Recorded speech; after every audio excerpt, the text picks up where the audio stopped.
makakarating sa Bini na kay ako. Sino nagsabi? Look at me now, I'm a Bini girl. Thank you, next. Yes, pangatlong gabi ko na to sasabihin na guys, huwag kayong matakot maging kikay. Huwag kayong matakot mahalin ng color pink. Huwag kayong matakot maging katulad ko na very girly, ba? Ang saya-saya kayo maging girly. Super! Like, super feminine. Pero walang masama sa pagiging boyish or gusto niyo puppy-like. Pwede rin ako maging puppy-like kung gusto niyo. Sa next prod, sige, magpa-puppy-like tayo. Ayun, basta guys, we all love pink! Yes!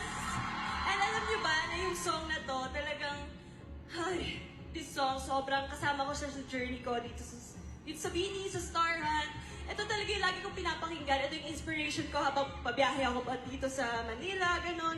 Pinapakinggan ko siya kasi lagi kong sinasabi kay Lord, thank you sobra sa maraming blessings kayo. Thank you, next Lord.